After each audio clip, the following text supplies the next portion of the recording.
Hey. Hi, guys. Getting started over here, too. Okay, ready. You always wonder. Hey. Hey. Sorry, I was chatting. Welcome back to episode 98, The Importance of Stories. Yes. We're excited to share first an awesome new review. You guys are beautiful people. Karen is getting choked up every time she reads. You guys, I'm seriously like a crybaby or something, but it touches me. So, it just, I think... Oh my gosh. Like weepy. What's wrong with me? I think it's just beautiful to know that what we're doing is meaning something to people. Mm-hmm. So thank you. Thank you for sharing your thoughts with us and letting us know the things that it's doing for your families, because you guys are amazing people. Good mamas. Anyway, this one is from Stella Girl 05. And she says, I just came upon your podcast recently.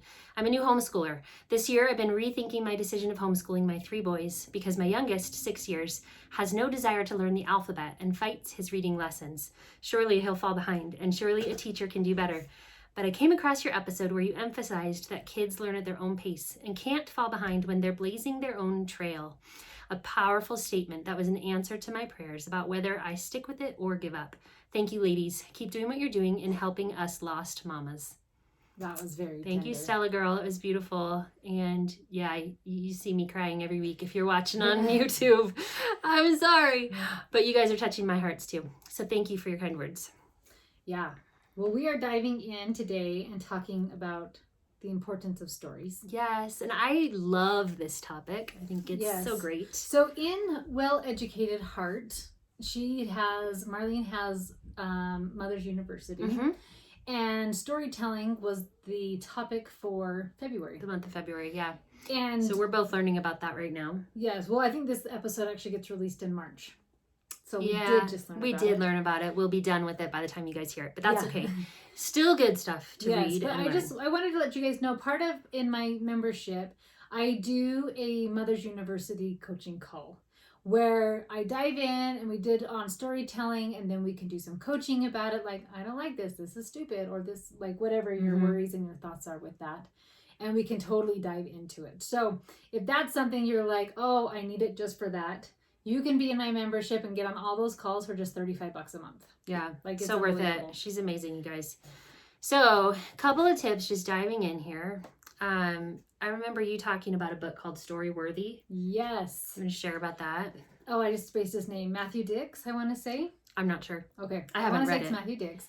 I heard him on another podcast, and then I went and read his book. It's because I like to binge into things when I really enjoy something. I do that. Yeah, and like went and watched some of his YouTube stuff, read his book. And he talked about how he creates story and to make something story worthy, and like the whole process and the beautiful process of creating a story. Mm-hmm. And it's awesome when you read his book. He shares a few stories with you and you will cry. Like, you're crying on our reviews. You will definitely cry with Hallmark commercials, stories. Coffee commercials. I mean, gosh, you guys, I'm a baby. Yeah. But I love it. He gives a practical application of how to create a good story. Because sometimes, like, you read a story, but it's like, oh, okay, what do I do with this? Yeah. So it was actually when my class before COVID canceled our co-op. That was my class I was teaching. Yeah. It was his book of how to do a story. So one of the things he has you do is write down something each day that could become a story. Mm-hmm. And it was funny because as I was teaching the storytelling class in my membership, I was like, what just happened? Oh, well, Saturday night, I went to pick up my husband from the airport, and I was like, oh my gosh, this is so funny. And I totally erupted because I love being punctual and on time, except for when I pick up my husband from the airport. I don't know why, but I am late every single time. That's and funny. Like, I get distracted and dilly-dally, and so he calls like, baby, I've landed, come get me. And I was like, oh, I haven't even left the house. So I'm like, let's go. And then George is like, I want to come, right? So he's crying. I'm hurrying, getting clothes on him. I'm getting him buckled in. And I go zooming down the road, and I hit a pothole so hard, I explode his tire. So now I'm like, oh my gosh. Right, so anyways, huge, long, funny story.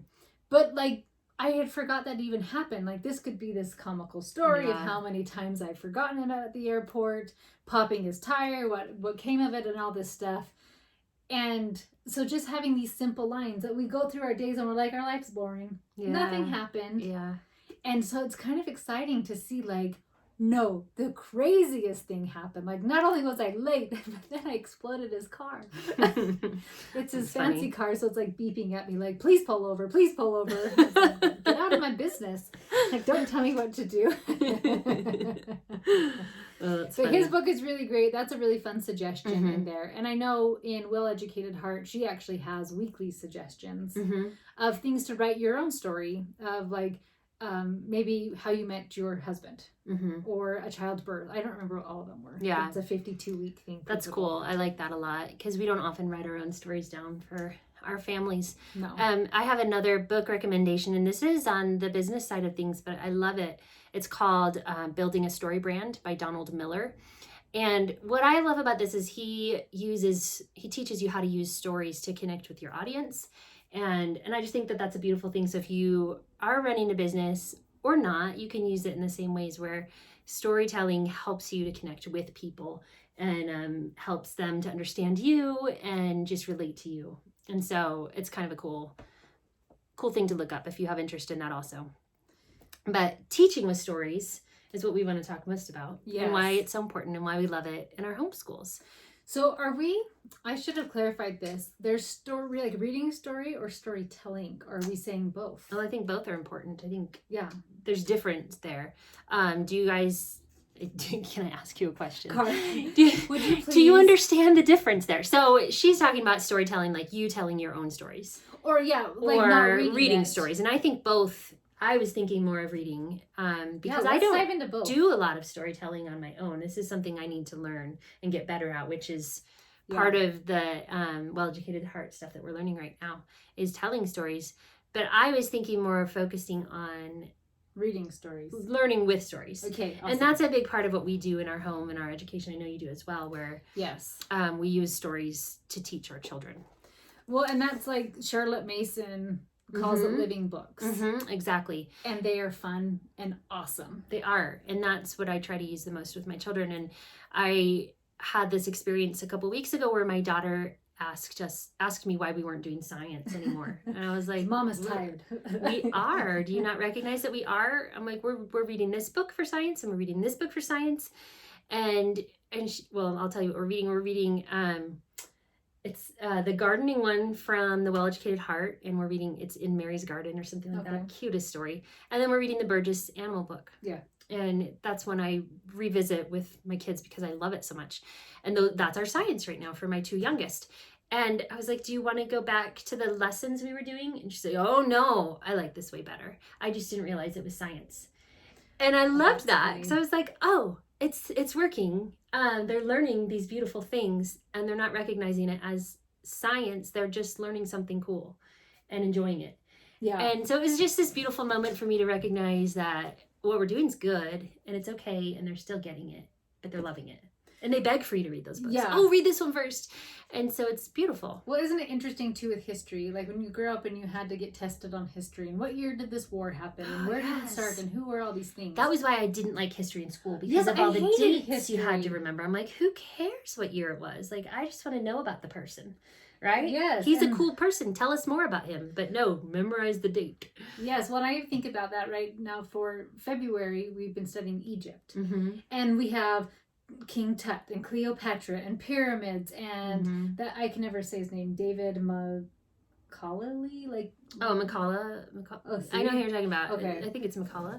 I don't know. Yeah. But it's almost an engineering aspect of pyramids. He has cool books. Yeah. Right? And mummification and all this stuff. And like my kids don't even realize they're learning history. Right. Does that make sense? Right.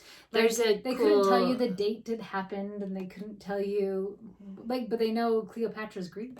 That's a fun fact. They always think that's fun. And if you want it to be more about timeline, make a timeline and put pictures on there. And then they can get that aspect of like when in history it happened. So you have an idea that, oh, this was way back when this was going on. To give them perspective. For perspective. I think that's good and that's important. Tested on it. But being tested on dates is useless. Waste of everybody's time. Anyway, I love this quote by Rudyard Kipling. He says, if history were told in the form of stories, it would never be forgotten.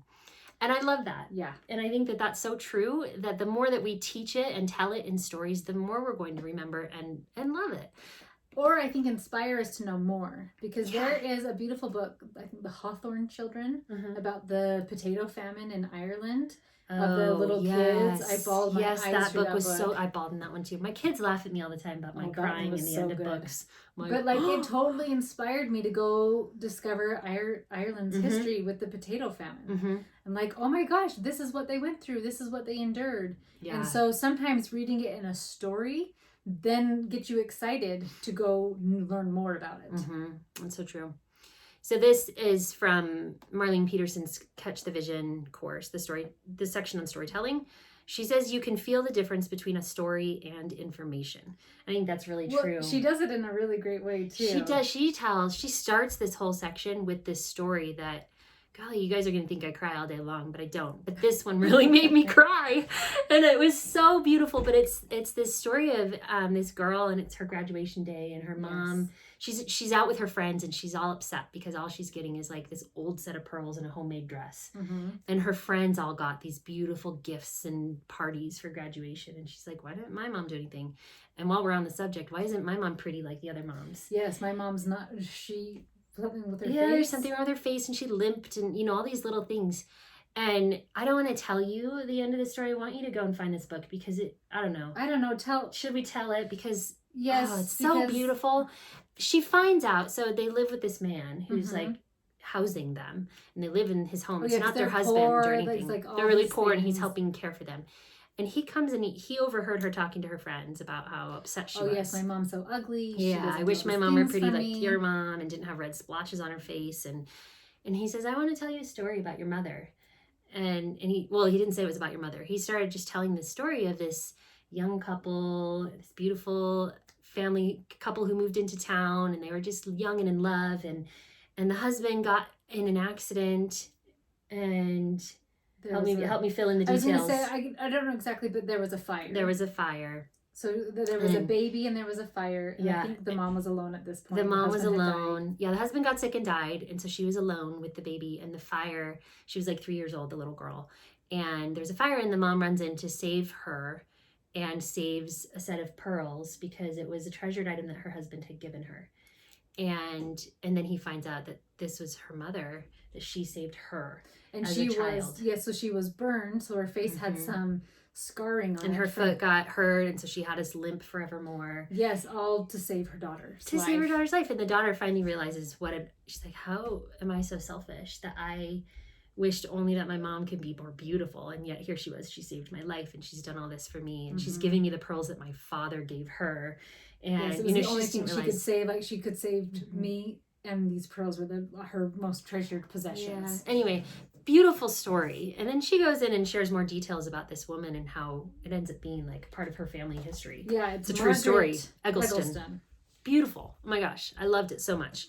Anyway, and then she talks about how if she had just given you the facts about this person, Margaret was born in 1883 and she was from Boston, and she's like, you wouldn't have made a connection. You wouldn't have cared who this lady was. A bit, but because she taught you about her through this story that was so moving and touching, you loved her and you wanted to know more about her, and you cared so much to go and find more of her books, like Megan did, and she has one right here that she's going to read. I'm not reading. I'm not reading it on the podcast. Not today, no. But she's going to read. Fireside stories for girls and their teens. Yeah, and this is where that story's in this book. And anyway, so she says that you can feel the difference between a story and information, and that makes all the difference in the world when you're teaching kids. Oh, it is in this book. Yeah. And then she says that the function of a story is to awaken emotion and to stir feelings. This instills interest and helps kids want to know and learn more. And I love that that's the function, to awaken emotion and stir feelings. And it does that. These beautiful stories. Good stories really do. Like when you read an amazing book, like, that is exactly what it does. Have you ever read a book and you just don't want it to end, and it ends and you're so sad that you don't get to spend time with those characters anymore? You're like, my friends, it's done. Anyway, I love that. And then the last little thing she says is they help us understand things in our hearts that our eyes alone cannot understand. I just think it's a beautiful way to say that. Yeah, so it was interesting so I'm totally good with reading books and like sharing those types of story. And as we talked about like we're researching storytelling, my immediate thoughts were I'm bad at storytelling. Yeah. And you know what's funny is, so I'm reading this on my bed in my bed, and my 16-year-old's on my bed. She's laughing with me. And I'm reading this book like, oh, I'm the worst storyteller.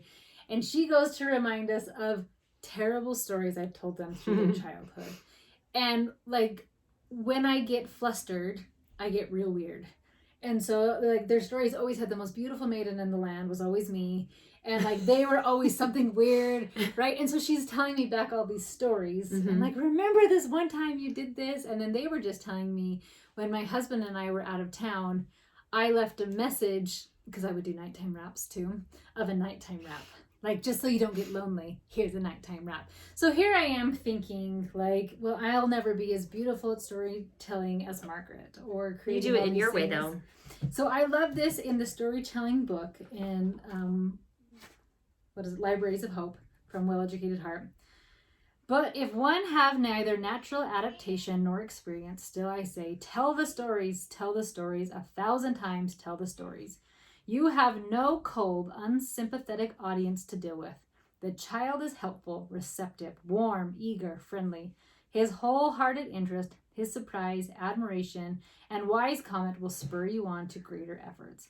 And when the story is concluded, you will wonder which of you has been the greater gainer. Oh, I love that so much. When I think about that, like, so here I've told these weird stories of being the fairest maiden in all the land, and them being whatever, like, include a monkey. I'm like, okay, there was a monkey, right? And like all these things, like, your kids just are excited for you to be there with them.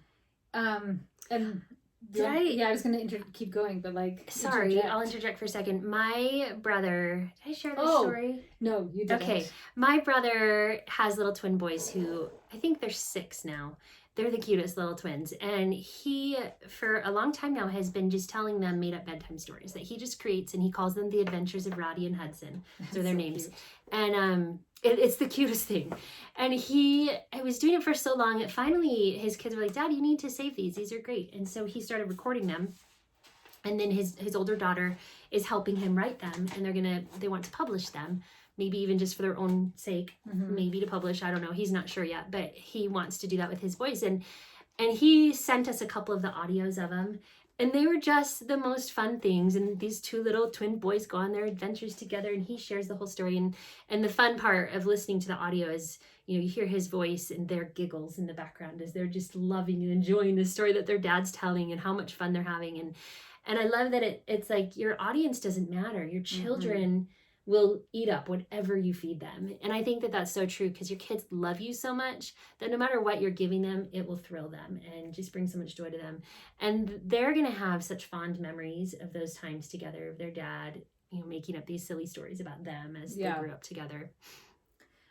So it's been interesting with homeschool. I've been trying to prep more so I could just tell the story versus always having to read it right then. Now, reading it right then has served its purpose, but for one of my darlings, it is not. They are like, they cannot take it anymore. So I thought this was interesting, because I'm like, why? We have all these amazing, beautiful living books. Like, why can't I just do it this way? And you totally can. So this is just something that I'm working on for myself. So I'm still doing read aloud. We're still reading beautiful picture books and all these stories. But like when we're learning about Egypt, I will have pre-read it. I can just tell you about Cleopatra. Oh, that's cool. Versus like opening up a textbook. I like that. Same with like birds. I'll read something about it before. I'm like, did you guys know that? That's cool. So anyways, it makes it so much more personal and engaging. Well, that's what I like from this. That. So this is also from the storytelling book. With few exceptions, children listen twice as eagerly to a story told to one read. And it talks about, because when you have a book, that you can't really you can't pull in an audience. You can't adapt. It's like, okay, well, once upon a time, there were 3 bears, and... Because you're reading it and you don't know what's coming next.